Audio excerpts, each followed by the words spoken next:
সব latest update পেতে subscribe করুন আমাদের চ্যানেলে আর বেল আইকনে ক্লিক করতে ভুলবেন না।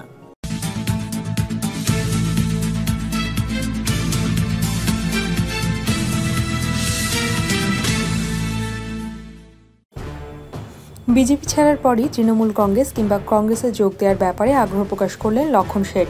এমনকি শুভেন্দু অধিকারীকে তিনি ফোন করেছিলেন একাধিকবার, কিন্তু শুভেন্দু অধিকারী আমল দেননি।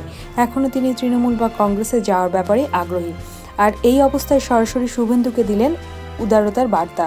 লক্ষণ শেঠ বলেন, শুভেন্দু অধিকারীকে প্রকাশ্যে অনেক জায়গাতে বলেছেন নন্দীগ্রাম গণহত্যার নায়ক লক্ষণ শেঠ। তারপর তিনি বলেন, তিনি যদি তৃণমূলে যোগ দেন তার সঙ্গে এক মঞ্চে বসবো কি করে তার বাড়িতে যাব। শুভেন্দুর এ ব্যাপারে ছুঁতমার্গ থাকতে পারে, কিন্তু আমার নেই। তিনি বলেন, আমার আপত্তি নেই শুভেন্দু অধিকারীর বাড়িতে যেতে, তার সঙ্গে মঞ্চ শেয়ার করতে, কারণ এটুকু উদারপন্থী না হলে রাজনীতি করা যায় না।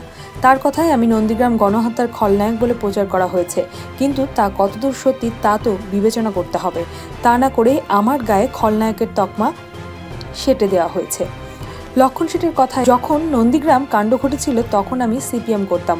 মনে রাখতে হবে, নন্দীগ্রাম কাণ্ডে কিন্তু সিপিএমের 64 জনের মৃত্যু হয়েছিল আর তৃণমূলের 14 জন মারা গিয়েছিল। তারাই এখন শহীদ দিবস পালন করছে। আর এই ঘটনায় মাওবাদী তো যোগ ছিলই, তার বহু প্রমাণ রয়েছে। তাই আমার গা খলনায়কের তকমা সেঁটে দেওয়া কতটা যুক্তিগ্রাহ্য তা বিবেচ্য করা উচিত। লক্ষণ শেঠ দাবি করেন, আমার গায়ে খলনায়কের তকমা যেমন লাগিয়েছে প্রচার মাধ্যম, তেমনি হলদিয়ার বেতাজ বাদশা, মুকুটহীন সম্রাট কিংবা হলদিয়ার মুখ্যমন্ত্রী হিসেবেও আমাকে তকমা দিয়েছেন আমরা। আমি মনে করি এসব কিছু না। চিরদিন গ্রাসরুটে নেমে রাজনীতি করেছি। সেদিন যেমন আমার ভিত্তি ছিল মানুষ, এখনও সবাই সরে যায়নি আমার পাশ থেকে। এখন আমার জনভিত্তি রয়েছে, তারাই আমার শক্তি। আর এখন আমি বামপন্থী নই দক্ষিণপন্থী, আমি উন্নয়নপন্থী।